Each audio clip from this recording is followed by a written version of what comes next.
In this video, you're going to learn about RAG, and by the end, you'll have built your own RAG AI agent, even if you're starting from zero without having to write any code.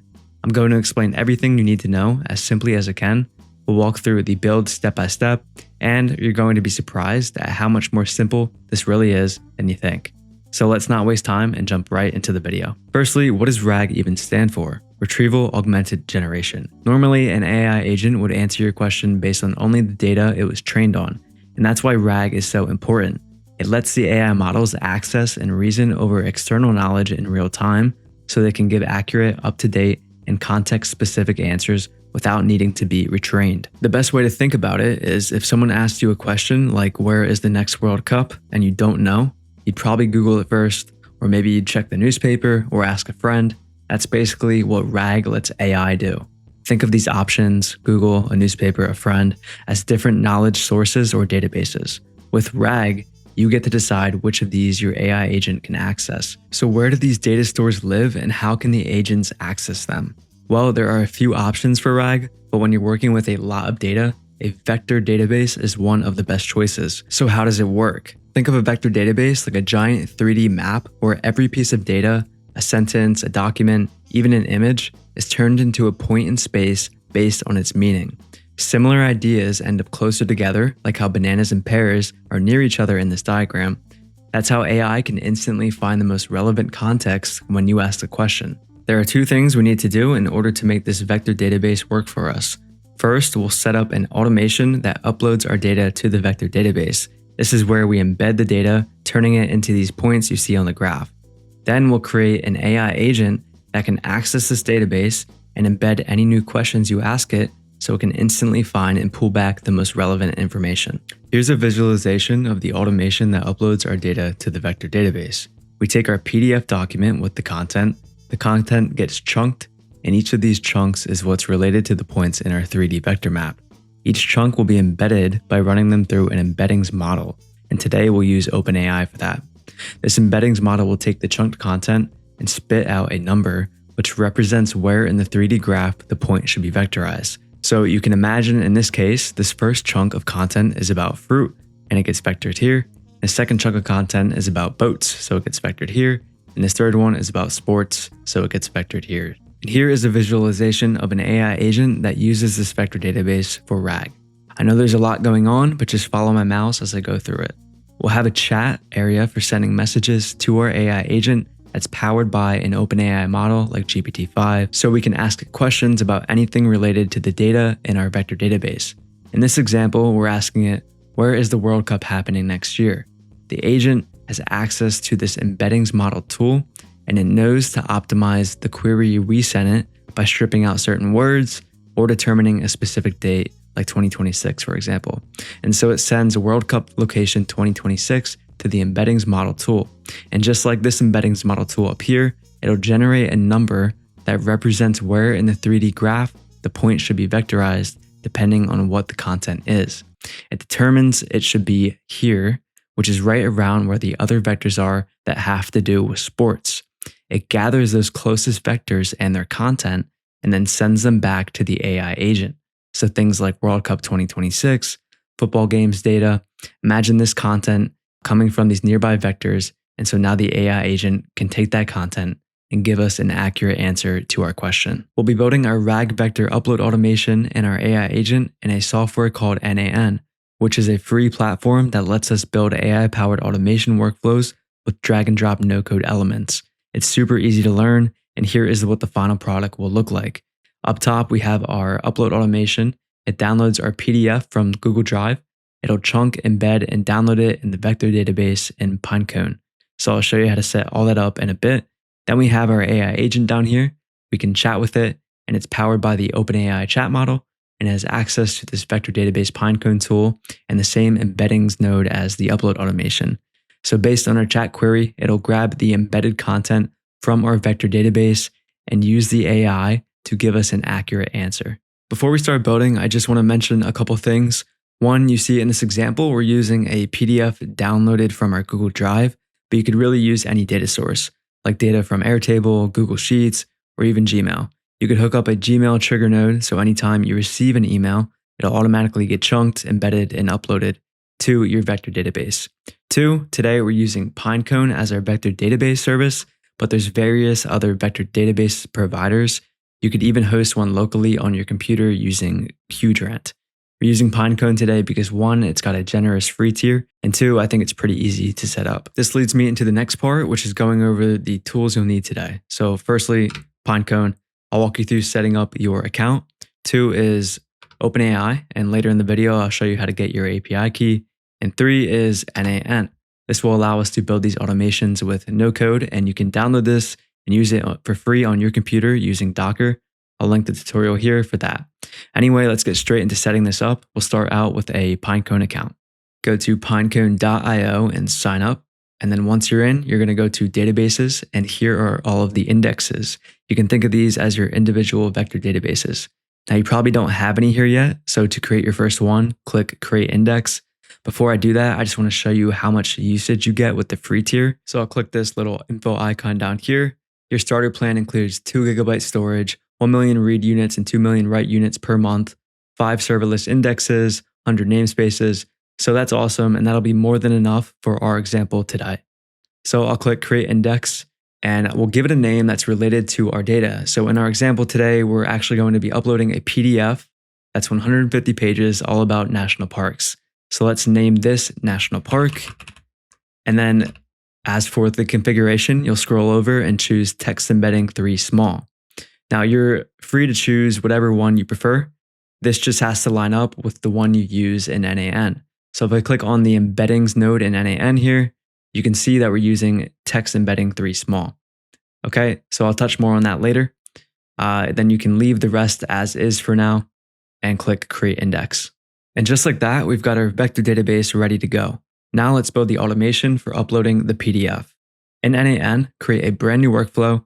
And as for the first step, you're going to choose the Trigger Manually node so that anytime we click the Execute Workflow button here or here, the workflow will start.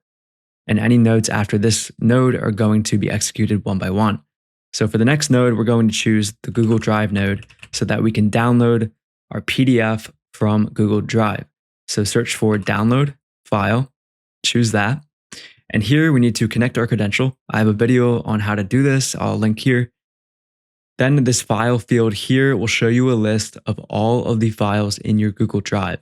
So from this list, select the MPF Owner's Guide 2016 PDF. And this is the PDF I was talking about earlier that has to do with the national parks. As you can see here, it's 150 pages. It displays a bunch of information about each national park. And if you want to download this PDF, go to the school community linked in the description. You can go to YouTube Assets, find this video, and there'll be a PDF that you can download. Put it into your Google Drive and then select it from this list and you're good to go. And if we now execute the workflow, both these nodes will be triggered and it's going to download this file in the form of binary. So it's 4.38 megabytes, and we're going to have to send that to our next node, which will be responsible for uploading it to Pinecone. So click on this plus icon and search for the Pinecone Vector Store, and then choose the Add Documents to Vector Store. So you can see here, the input is coming from our previous download file node, which is our PDF in the form of binary. And first of all, we're going to need to connect our Pinecone account by connecting with a credential. So click Create New Credential right here, and we need an API key. So back in Pinecone, we'll go to API Keys and click Create API Key. Give it a name. We'll name this n8n National Parks. There we go. Now here is our API key that we can copy and paste into this field and click Save. And we'll see a message that says credential successfully connected. There we go. Also, make sure to copy this and put this somewhere like your notes or somewhere secure, because once you close this modal here, you won't be able to see the API key again for security reasons. Now we can make sure to choose the correct index. So choose the national park index that we just created earlier, and then leave the embedding batch size as 200. That's fine. Okay, so what's next to do? Well, we need to chunk and embed. So go back and click the plus icon here and choose the default data loader. This is going to be responsible for chunking our content. So for the type of data, it needs to be binary, since the PDF coming in is in the form of binary. And the mode should be load all input data. the data format should be automatically detected by MIME type. So this will automatically detect that it's a PDF because our file coming in has .pdf as the MIME type here. And then text splitting can be left to simple. You can do custom if you want, but this simple option will split every 1,000 characters with a 200 character overlap. So that's going to chunk it by every 1,000 characters. Perfect. Then we'll need to choose an embedder. So search for OpenAI. There it is. And here you'll want to choose the text embeddings 3 small model and connect to your OpenAI account. Before we do that, let me just explain why this is text embeddings 3 small. It's because earlier when we made our database index, we chose text embedding 3 small. So you want to make sure these line up. Also make sure that the dimensions line up. So here we'll choose a dimensions of 512 because that is the same as our dimensions in our index. Now we need a credential to connect with for our OpenAI account. So click create new credential here. And again, this is kind of like a password to connect our OpenAI account to n8n. So go to openai.com and click API platform, log in, create an account if you don't have one, go to your profile up top, and then go to billing. Make sure you have like $5 in here, whatever. I think that's the minimum amount you can add. You know, I added $5 months ago and I'm only down to $3.45. Running these automations is very cheap. Next, go to API keys and click create new secret key. And then select your project and then click create secret key. You're going to copy this and paste it somewhere secure like your notes again. Once you close this modal, you won't be able to see it again. And then you're going to paste it here and click save. Everything is hooked up, which means we're ready to run the workflow to upload the PDF. So let's see what happens. It's downloading the file, taking a bit of time, and then it's sent to the vector store. It's chunked, it's being embedded, and then being uploaded to that vector store. And there we go. Inside of the vector database, we see the record count has gone up to 270, so the PDF has successfully been uploaded. If we scroll down, we can see the list of records that have been uploaded. Let's view one of these. We get the values coming from the embeddings model, so this is how it's vectorized. And then we have some of the metadata from the PDF along with that text from the chunk. It's now time to set up our AI agent that will be able to access this vector database. So in the same workflow, let's add an AI agent node. Search for it here. Let's make sure to detach it from wherever it was attached there. And we'll add a chat trigger so that we can talk to our AI agent. So we'll add this, drag it over here, connect it to our agent. And now when we talk in the chat, like say, hey, it'll be sent to our AI agent, but there's an error because our agent does not yet have a brain, aka an LLM. So let's add a chat model here. We'll search for OpenAI, add that, and then connect the same credential you added earlier. And for the model, you can choose anything you want. In today's case, I'm just going to use GPT 4.1 mini. The mini versions are cheaper than the base models. All right. So now if I send a chat, it's going to work and the model will respond to us. So let's add the tool here, the vector database Pinecone tool, so that we can access our vector database. So click plus, search for Pinecone vector store. And here we'll connect the same credential. The operation mode is retrieve documents, and we'll give it a short description. Use this tool to access the vector database with national park data. That's going to make it so the AI agent knows what this tool is used for. And then we're going to choose our same national park index. There we go.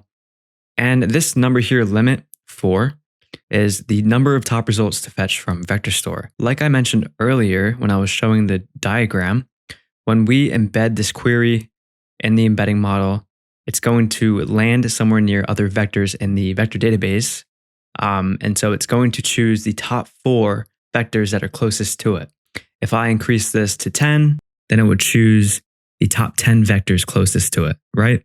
So we're just going to keep this at 4. That's good. Include metadata, yes. Let's move on to the next step, which would be adding the embedding model. Now we could go ahead and add another one here, embeddings OpenAI. and choose the model and then add the dimensions 512.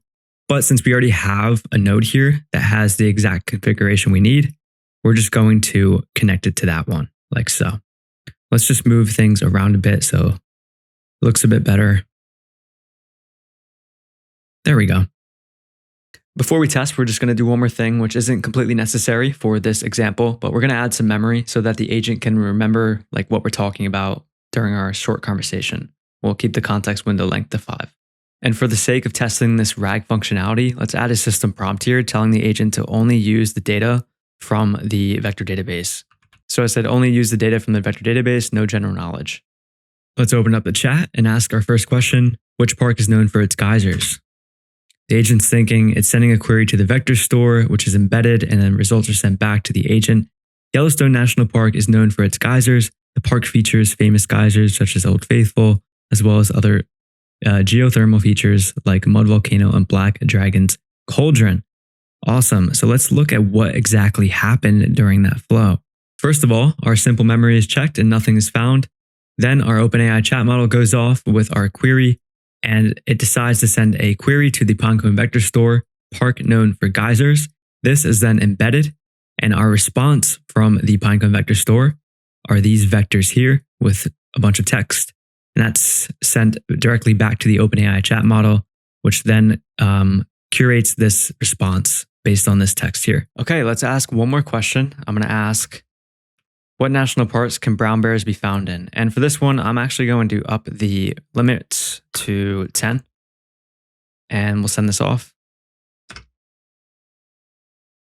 So as you can see there, our Pinecone vector store wasn't even used for this answer, unfortunately. So I went into the AI agent and updated the system message to be a lot more explicit about not using general knowledge and only using the vector store to gather knowledge, right? You're an AI agent designed to answer user questions only using information retrieved from the Pinecone vector store. Do not use general knowledge, external data, or prior training to generate answers. So let's see if that works. We'll send this question again. Let's just undo all the executions and send this off. Okay, great. It's using the Pinecone vector store. Brown bears can be found in the following national parks. Awesome. Let's run through exactly what happened there real quick. So our AI agent checked the simple memory, and it sent all of that context to the OpenAI chat model along with our system message and query. Then our Pinecone vector store received brown bears national parks as the query, which was embedded. And we got 10 results, 10 vectors with their data. And that data was sent to our chat model, which then curated this response and sent it back to us after updating the simple memory. If you guys want me to make more videos about RAG and building systems with these vector databases, let me know. If you found this helpful, please like the video and subscribe to the channel. It really helps me out. Also, I have a free community linked in the description where you can find and download all of the workflows I talk about here on YouTube. So thanks for watching, and I'll see you in the next one.